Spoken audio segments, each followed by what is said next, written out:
Hello नमस्कार दोस्तों, स्वागत है आपका हमारे यूट्यूब चैनल पर। तो आज का हमारा जो रिवीजन का टॉपिक था वो संविधान के भाग 4 था, है ना। 4 और 5 दिया था, तो आज हम संविधान के भाग 4 का जल्दी से रिवीजन कर लेते हैं और उसके बाद में कल हम संविधान के भाग 5 का रिवीजन करेंगे। और संविधान के भाग 5 में हम जो राष्ट्रपति, उपराष्ट्रपति, मंत्रिपरिषद और उप प्रधानमंत्री, ये आपको पढ़ के आने हैं, इस चीज़ का रिवीजन करेंगे। उसके बाद में हम कल परसों भी संविधान के भाग 5 का रिवीजन करेंगे, जिसमें कि बाकी के बचे हुए राज्यसभा, लोकसभा, बाकी उनका रिवीजन करेंगे, है ना। तो आज हम संविधान के भाग 4 का रिवीजन कर लेते हैं। तो चलिए शुरू करते हैं। तो संविधान के भाग 4 में जो है वो नीति निर्देशक तत्व, आई होप आपको दिख रहा होगा। बाकी रिवीजन का है, आप अपने मन ही मन में दोहराए और जो पॉइंट मैं नए बताता हूँ उनको आप नोट करें, और जो आप कोई पॉइंट मेरे से भी छूट जाता है, नीति निर्देशक तत्व है ना, ये है 36 से लेकर के 51 तक है ना। तो सबसे पहले इसकी मोटी मोटी बात करें ना, तो नीति निर्देशक तत्व जो हैं वो आयरलैंड से लिए गए हैं। कहाँ से लिए गए हैं? आयरलैंड से। और इसकी बात करें तो समिति कौन थी? तेज बहादुर समिति। तेज बहादुर समिति की सिफारिश पर, है ना, ये समिति थी। अब इसकी मोटी मोटी बात कर ले। अनुच्छेद 36 में है राज्य शब्द की परिभाषा, है ना। राज्य की परिभाषा, आई होप आपको दिख रहा हो। हाँ, दिख रहा। अनुच्छेद 37 में है राज्य,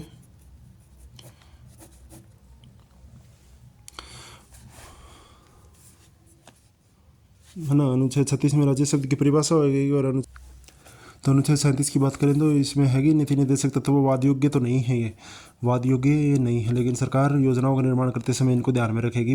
अम्बेडकर ने कहा था कि अगर कोई सरकार योजनाओं का निर्माण करते समय इनको ध्यान में नहीं रखेगी तो उसका 5 वर्ष के बाद में पतन निश्चित है ना।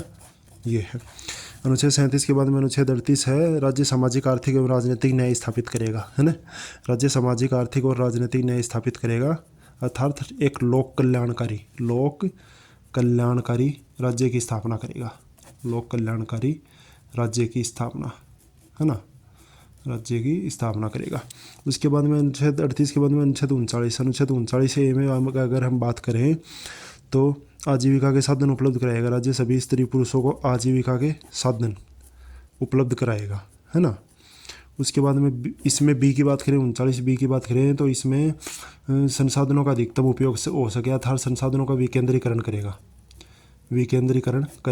और अनुच्छेद 39 सी में केंद्रीकरण को, संसाधनों के केंद्रीकरण को रोकेगा, है ना। तो इसके एग्जाम्पल की बात करें तो 19 जुलाई 1969 को 14 बैंकों को राष्ट्रीयकरण किया था इंदिरा गांधी ने। वो संसाधनों के केंद्रीकरण को रोकने के लिए किया था, है ना, राष्ट्रीयकरण। फिर एक 25वां संविधान संशोधन है 1971। 25वां संविधान संशोधन 1971 के तहत अनुच्छेद 39 बी व सी को सभी मूल अधिकारों पर भी मान्यता दी जाएगी, है ना। मूल अधिकारों पर भी, है ना, कि इनको मूल अधिकारों से भी बढ़ के बताया है, मूल अधिकारों पर भी मान्यता दी जाएगी इनको। उसके बाद में अपन बात करें तो एक 39 ए, जो कैपिटल ए है, इसकी बात करें, ये जोड़ा गया 42वां संविधान संशोधन 1976 के तहत राज्य समाज के सभी वर्गों को निःशुल्क न्याय एवं विधिक सहायता उपलब्ध कराएगा। निःशुल्क न्याय और विधिक सहायता उपलब्ध कराएगा। इसके लिए निःशुल्क न्याय एवं विधिक सहायता अधिनियम, है ना, अधिनियम बनाया गया है 1987, है ना। इसमें राष्ट्रीय स्तर पर राष्ट्रीय विधिक सहायता प्राधिकरण, राज्य स्तर पर राज्य विधिक सेवा प्राधिकरण और जिला स्तर पर जिला विधिक सेवा प्राधिकरणों की स्थापना की गई है ना। तो आपको मोटा मोटा ये ध्यान में रखना है, कौन से संविधान संशोधन द्वारा? 42वां संविधान संशोधन 1976 के द्वारा। उसके बाद में 40 राज्य पंचायती राज संस्थाओं का गठन करेगा, है ना। राज्य पंचायती राज संस्थाओं का गठन करेगा इसमें, है ना, संस्थाओं का गठन करेगा, है ना। गांधी जी के ग्राम स्वराज का आधार भी यही है, अनुच्छेद 40। उसके बाद में अपन अनुच्छेद 41 की बात करें तो राज्य समाज के कुछ वर्गों को काम, शिक्षा और लोक सहायता उपलब्ध कराएगा। इसमें बीमार, बुजुर्ग और विकलांग, है ना, बीमार, बुजुर्ग और विकलांग, इनको कुछ काम विधि, है ना, राज्य समाज के कुछ वर्गों को, जो कमज़ोर वर्ग है ना, उनको काम, शिक्षा, लोक सहायता उपलब्ध करवाएगा। उसके बाद में अनुच्छेद 41 हो गया हमारा। अनुच्छेद 41 के बाद में अनुच्छेद 42 की बात करें तो राज्य काम करवाते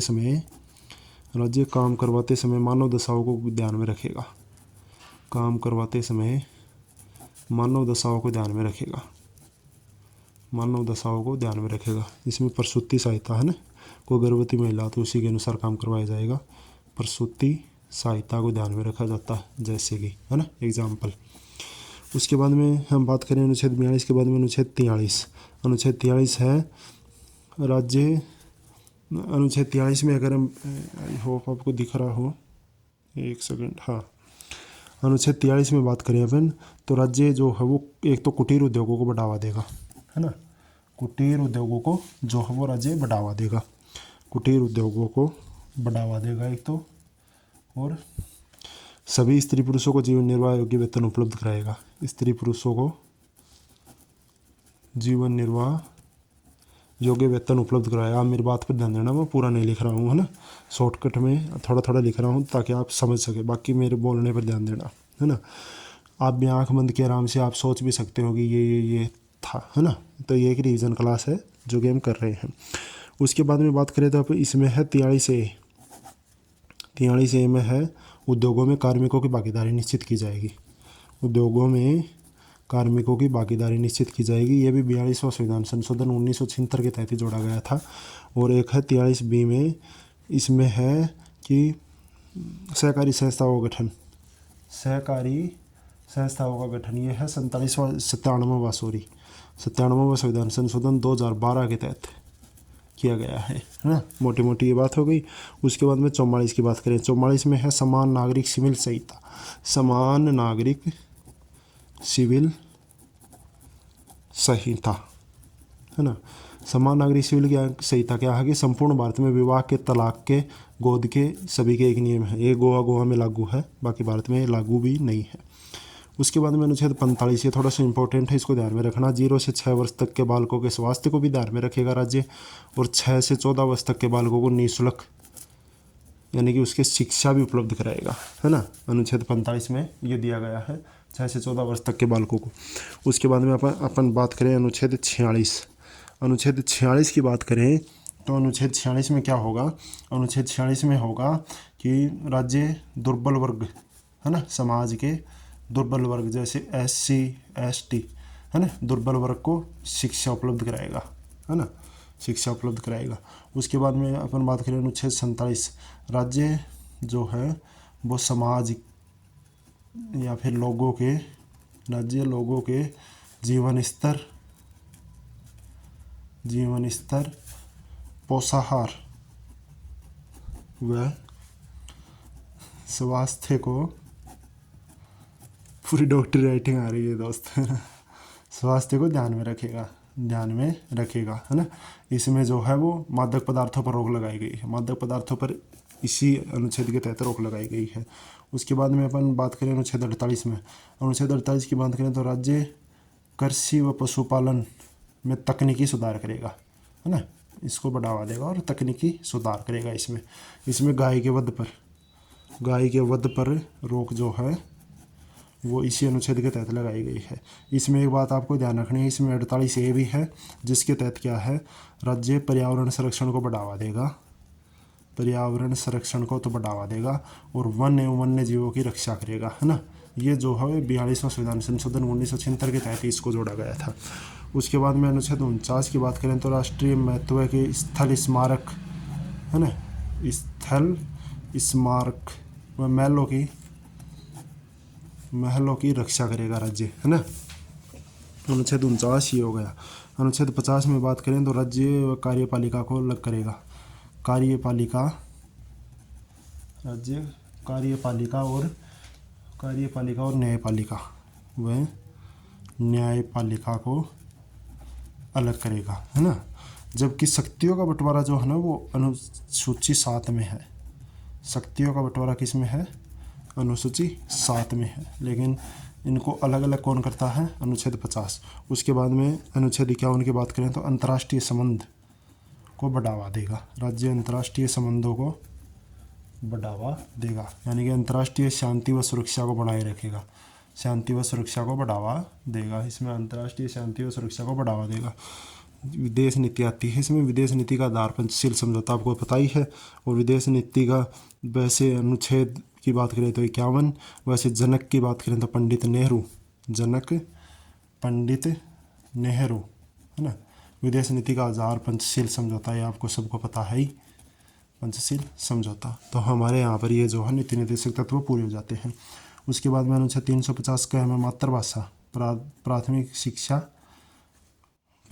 शिक्षा मातृभाषा में दी जाएगी, अनुच्छेद 50 का में। और अनुच्छेद 351 में है हिंदी को प्रोत्साहन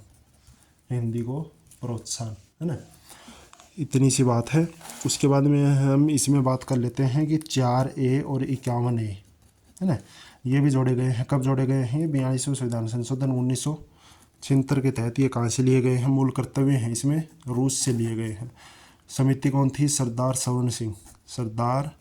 सवर्ण सिंह समिति थी। इसने 8 की सिफारिश की थी, 10 जोड़े थे, 11वां और जोड़ दिया गया है ना। 0 से 14 वर्ष तक की आयु के बालकों को है ना शिक्षा उपलब्ध करवाएंगे, माता पिता या अभिभावकों का अधिकार है। ये जोड़ा गया 86वां संविधान संशोधन 2002 के तहत है ना, ये जोड़ दिया गया। तो वर्तमान में कितने मूल कर्तव्य हैं? 11 है ना। ये 42वें संविधान संशोधन के द्वारा जोड़े गए। और यहाँ पर ये हमारा बाकी तो कुछ बचा नहीं, इसमें कंप्लीट हो ही गया। मूल कर्तव्य जो रूस से लिए गए हैं, सरदार सवर्ण सिंह समिति थी कर्तव्य बाध्यकारी है नहीं ये है ना, ये न्यायोचित है। तो आज की क्लास को यहीं ख़त्म करते हैं। और अपन कल के टॉपिक जो हैं अपने हैं राष्ट्रपति, उपराष्ट्रपति और मंत्रिपरिषद है और उप प्रधानमंत्री है। यहाँ तक का अपन कंप्लीट कर देंगे। उसके बाद में परसों हम लोकसभा और राज्यसभा को कंप्लीट कर देंगे। और शायद परसों या फिर उससे अगले दिन अपन जो है 5 भाग को पूरा करते हैं। 5 भाग सबसे बड़ा है, तो इसको हम जल्दी से जल्दी पूरा करने का प्रयास करेंगे। तो आपको वीडियो कैसा लगा? बाकी कोई सजेशन हो तो कमेंट में ज़रूर बताइएगा।